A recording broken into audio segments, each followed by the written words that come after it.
back to my channel, you guys. It's your girl Amina, and this is my channel Amina, and today we are recapping episode 3 for The Bachelor of season 28. As always, we have 2 group dates and 1 one-on-one. So with the first group dates, we had Maria and we also had Sydney in the same room, you guys. So I was like, what is about to happen? But the women show up to the theater and they are greeted by the golden women from the Golden Bachelor. And I was so excited to see them again, you guys. I really wish I would have started when it was their season. But let me know if you guys want me to go back and do a recap of that. I would absolutely love to do that. All right, so the women get there. And, of course, they have 1 hour. And it's a beauty pageant. So they have to come in hot with their talent, their skills. And it's a little Q&A that got a little bit spicy. If you watch The Golden Bachelor, the women were amazing. They were hilarious. I love every last one of them. And, of course, they always have some spicy questions. Asking, what would you do if you and Joey were trapped into an elevator? You know, or have you ever faked it? Oh my gosh, these questions were really juicy. And it was really, funny to actually hear the answers that these women had. You know, they were trying to keep it PG-13-ish.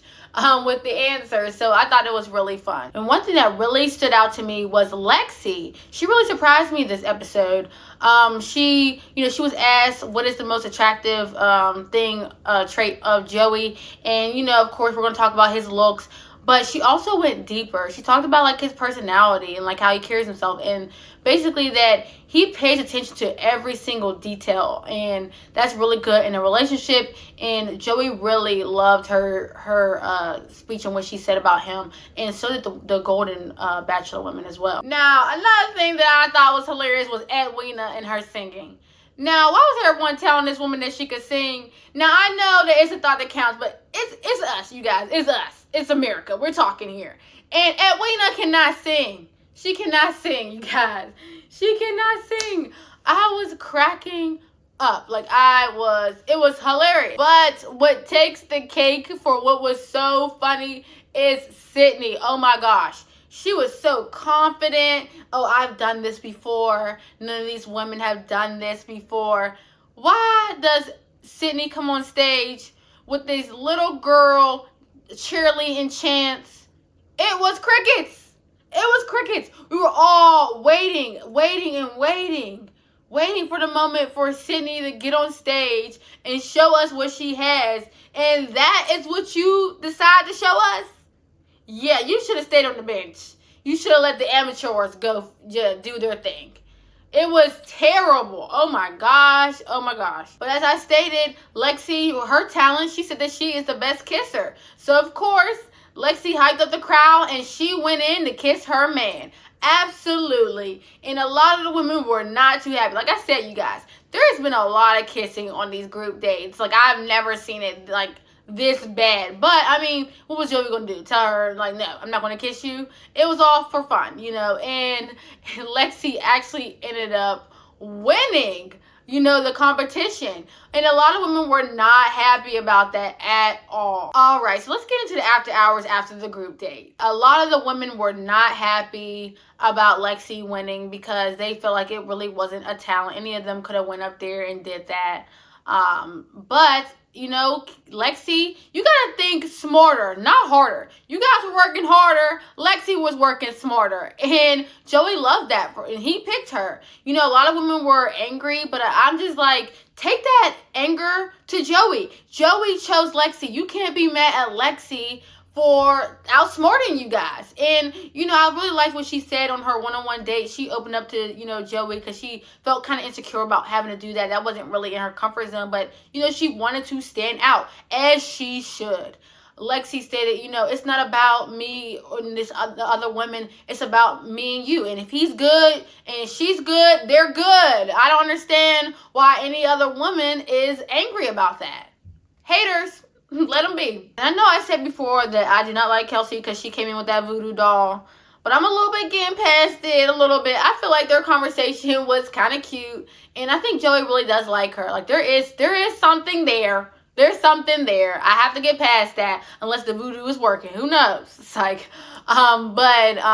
yeah, Kelsey and Joey, their connection was really cute during the after hours, and Joey really does like her, and I didn't even know that. So they have good conversation. All right, so then we had Maria and Joey. You know, they kind of had a conversation, and Maria just explained how like that was really out of her element. I feel like she said it 1,000 times though.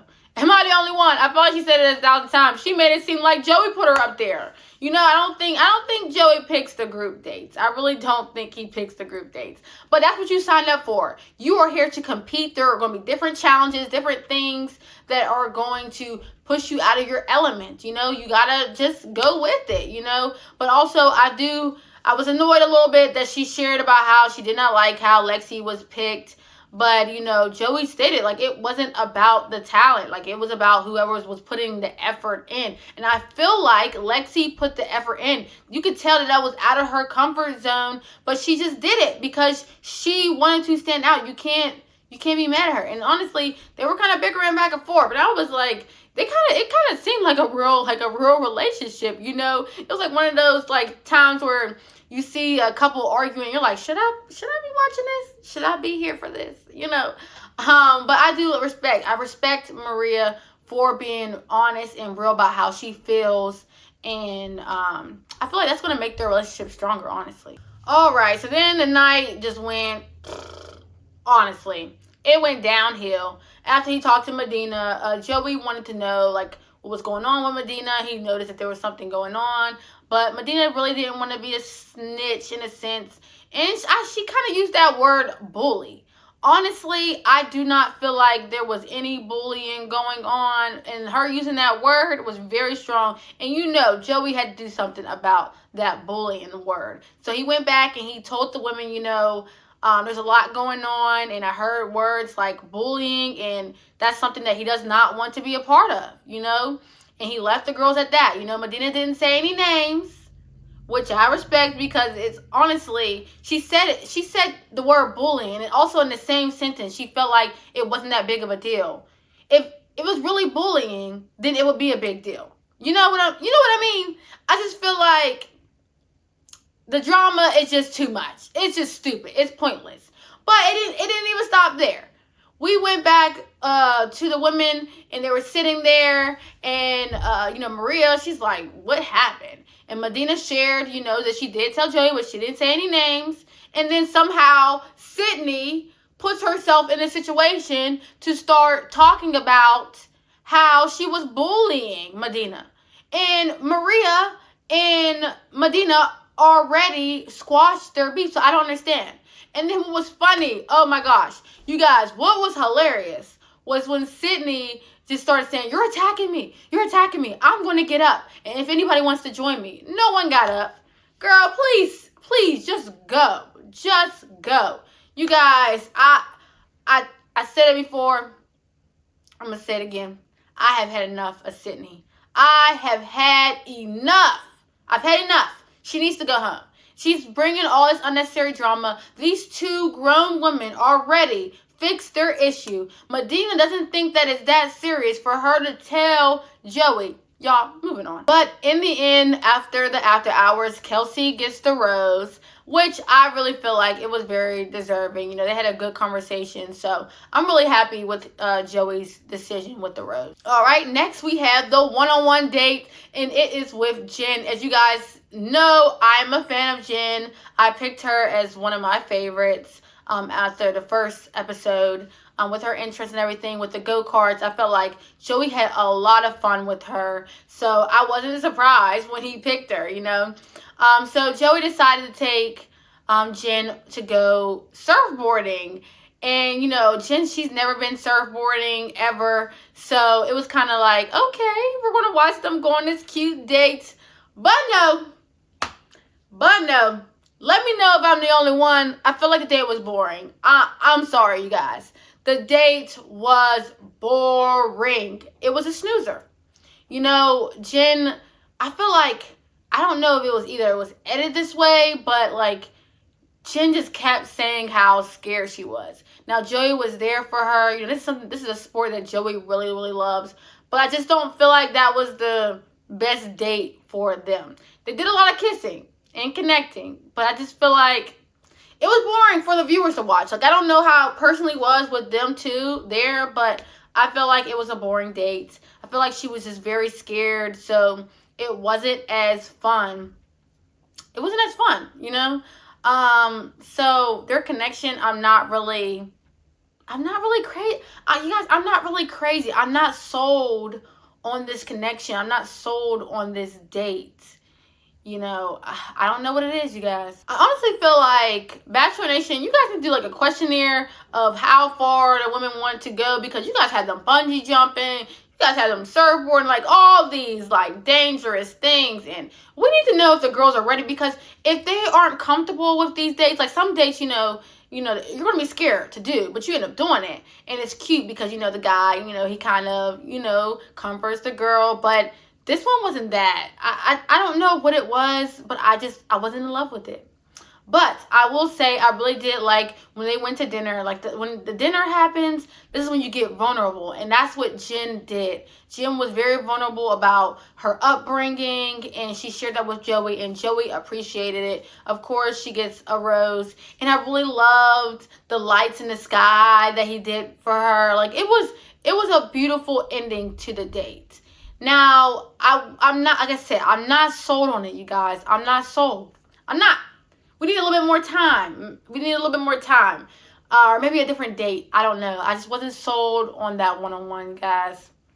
I don't know. These one-on-ones aren't doing it for me. And then we had the funniest group date. I was so glad. We needed a break from the drama. Oh, my gosh.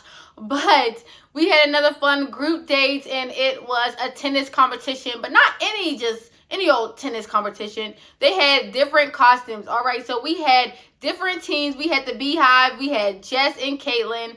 Then we had Lobster and Butter, which was Evelyn and Kelsey. And then we had Hot Dog and Bun, which was Star and Rachel. And then we had the babies, Daisy and Autumn. And let me just say, you guys, it was hilarious. It was a good time, honestly. It was really a good time and a breath of fresh air. Like, I honestly feel like the producers did it on purpose.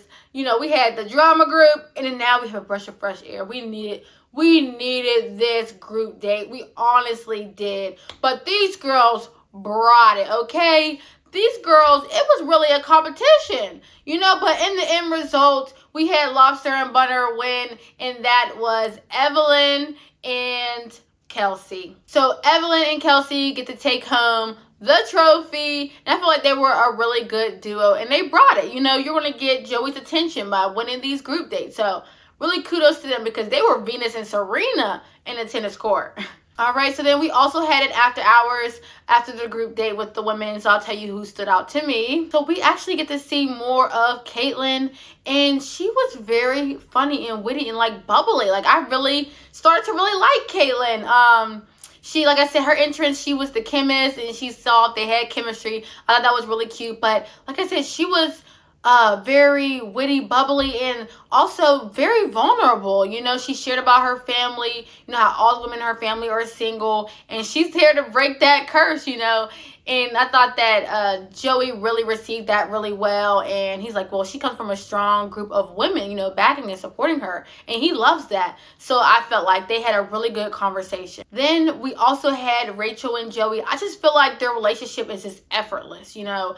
I am really becoming a fan of Rachel. I'm becoming a fan of Rachel, you guys. You guys have to pay attention. I can see it. I can see it. But it's just so effortless, and I really do like their connection. Then we had Daisy and Joey. You know, this is their first interaction since their one-on-one, you know, and of course they're talking more about Daisy's hearing issues. And, you know, she allowed Joey to touch her earpiece. So, like, I thought that was, you know, a very good icebreaker. You know, I think Daisy kind of just wants to break the ice. You know, let's talk about this and, you know, get all your questions out. Like, I felt that was really good. You know, she's doing really well with after having her surgery and having that put in. So I feel like their connection is only going to get stronger. I do wish that, like, after a couple episodes, I hope that we don't have to keep talking about it. I want, I want them to really find love and not just let it just be about, her and her hearing loss, which is a huge part of her. I understand that. But I really hope that we can dig deeper into Daisy and who is Daisy outside of that. But in the end, Caitlyn, she received the rose. Like I said, she was very funny, bubbly, and she just was vulnerable. So I just feel like Joey really appreciated that, and he showed her by giving her a rose, and so she won that rose for the evening. And then we go to the house, and of course, after we had a good fresh of air, we go back to the drama, you guys. Sydney is still stirring the pot, still talking about this whole thing. Maria is just minding her business, and Sydney is constantly bringing her name up. Oh my gosh, you guys. I'm sorry. I was very angry this episode. I was very angry. Like, she wins for the villain of all seasons so far in my book. Well, I don't know if you watch Bachelor in Paradise, but I'm just saying, she just was not letting go of this issue. I just didn't understand where this is coming from.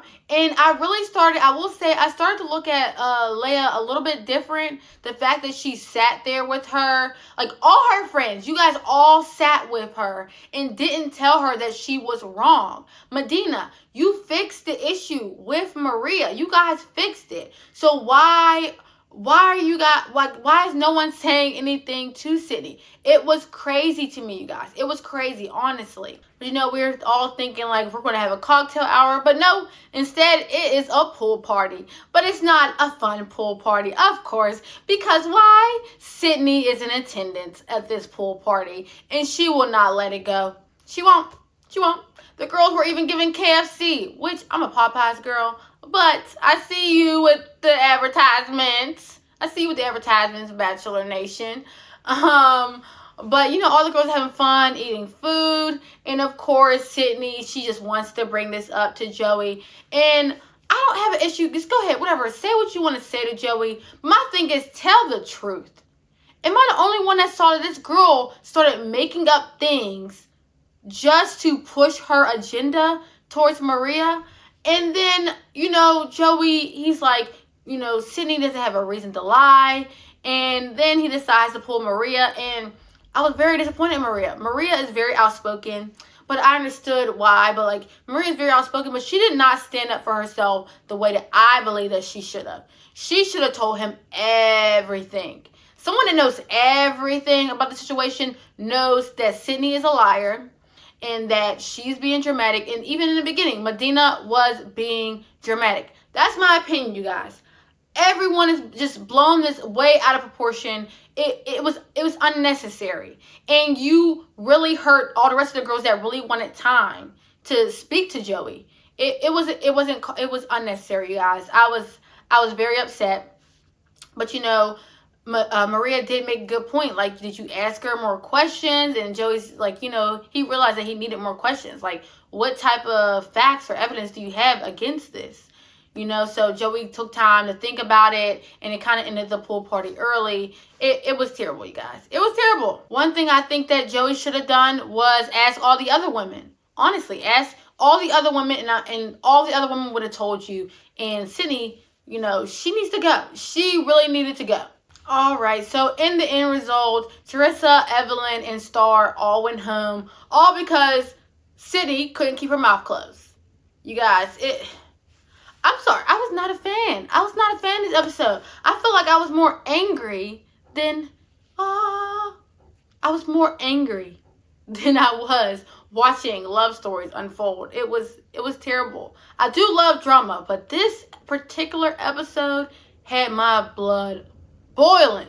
All right, you guys. So for episode 3, I'm going to give you my top 3. Yes, it is dwindling down, you guys. I don't really know. I'm not a fan. I'm really not a fan of too many people. I thought it was going to be harder with all these women, but it's absolutely not. So I'm going to give you my top 3, and that is Daisy, Rachel, and Lexi, you guys. Those are my top 3 this episode. So come back next week and write down what your top 3 are for this episode, and I'll see you guys next time.